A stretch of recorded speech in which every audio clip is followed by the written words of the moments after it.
If there's one thing that separates the NBA from other professional sports leagues, it's how often big-time star players change teams. Whether it be through free agency or by being traded, every year we have major storylines to follow regarding some of the biggest players in the league, and more often than not, it results in them changing teams. In a lot of these instances, when the big-name player leaves a team, that team gets worse or even decides to blow things up and rebuild, but for the situation we'll be talking about today, arguably the exact opposite has happened. That's right, today we're going to be discussing how the Philadelphia 76ers have been playing some of the best basketball ever played in the Joel Embiid era, and how it is happening despite James Harden forcing his way off of the team. Before we start though, it turns out a good amount of you watching right now aren't even subscribed to the channel, so if you enjoy the content, consider hitting the subscribe button, as not only does it help out a ton, but it also very much appreciated. Now with that being said, let's begin. The Philadelphia 76ers have been a team shrouded in negativity for months, ever since their flame out in the second round of the playoffs yet again last season.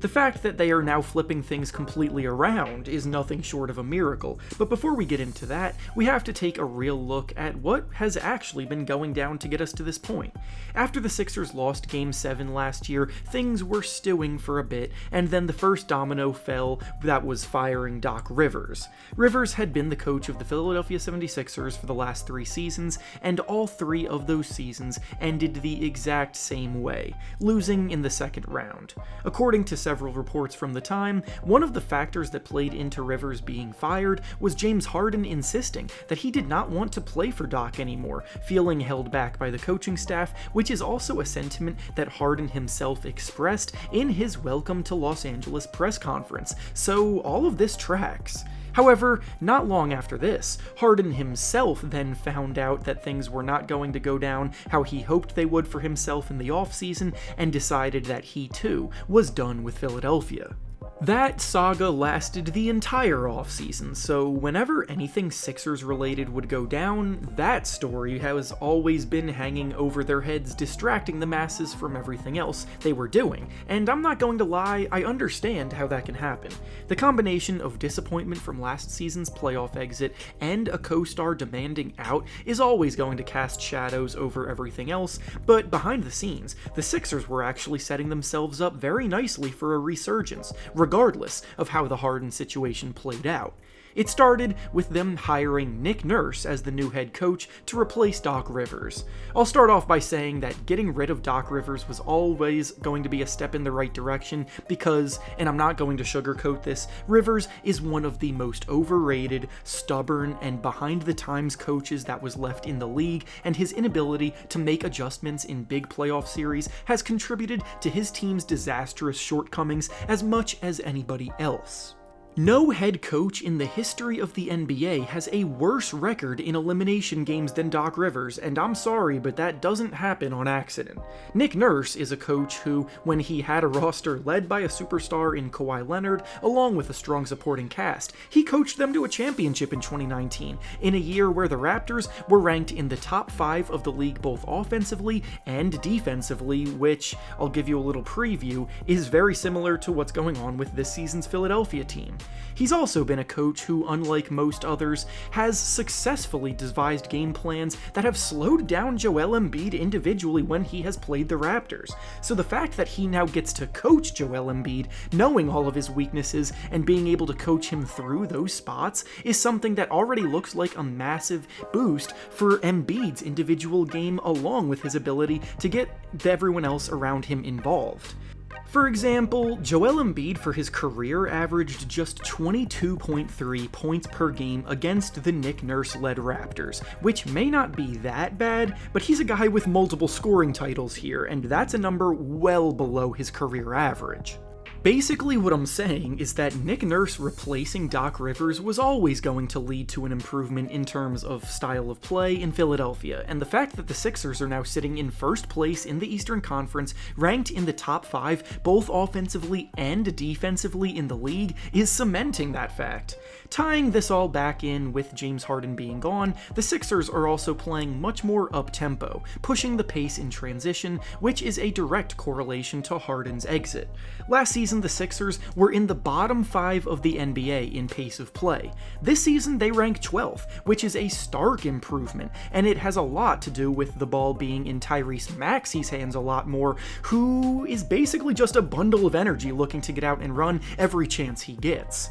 Obviously, with Joel Embiid still being the center point of the offense, they do still slow things down and play it smart if a play isn't there to be made quickly, but the freedom for other players to make plays is definitely there instead of having Harden sucking the air out of the ball, spamming pick and rolls and isolations like last season. There's a lot more movement off the ball, guys are cutting to the basket, and Embiid is averaging a career high in assists early on because guys are reacting to the space being made for them, and all of the attention that Embiid gets is creating good cutting opportunities. Another very important aspect that needs to be highlighted is how the Sixers' front court has been revamped. Last year, the Sixers were pretty thin in this department, relying on PJ Tucker to take on the same workload that he had in his Houston days, and at this point in his career, the fact of the matter is that PJ Tucker is not giving you much on offense, and he rarely ever even looked to shoot the ball. Now this year, the 76ers have willing and able shooters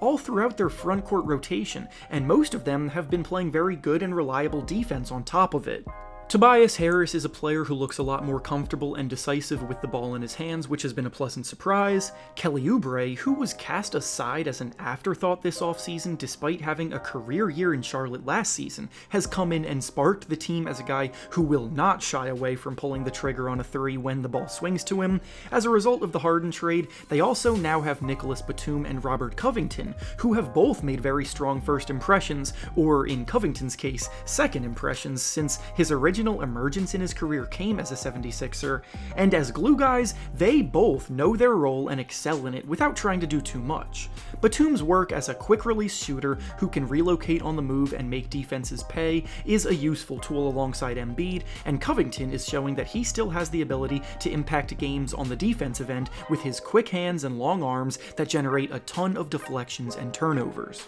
Then, above all else, I think basketball fans really underrate how important team chemistry is to winning at the highest level, because when you look at the teams who have been winning championships in recent years, they've been the groups without drama. James Harden is a great player who has shown he can still produce at a high level, but every word that comes out of his mouth lately emphasizes that his priority is still all about himself. In his opening press conference with the Clippers, he was talking about how he still views himself as a guy who can single-handedly be a team's system. The Clippers have lost both of the first 2 games that Harden has played with them so far, and Harden himself has had the worst plus-minus on the team in both of those losses, signifying that the team was at its worst with him on the court. I don't expect that to be a trend that continues forever, obviously, but I think it's very clear that his dominant play style is going to clash a bit with guys like Russell Westbrook, Kawhi Leonard, and Paul George, who had a good thing going before he got there.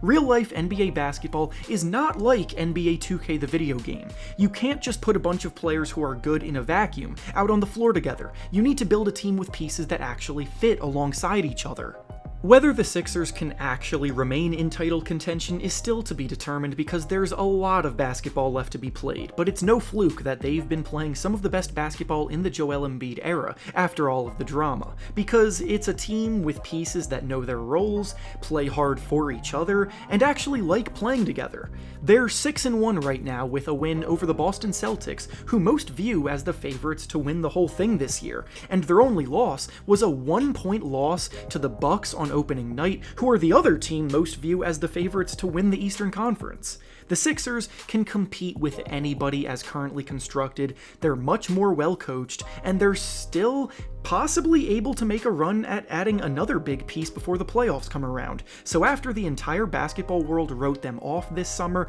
they look better than anybody expected them to. And with that being said, that's all I have for you today. Make sure to like the video, subscribe to the channel, and comment down below what you think this Sixers team is capable of accomplishing. Thanks for watching, and I'll see you all next time.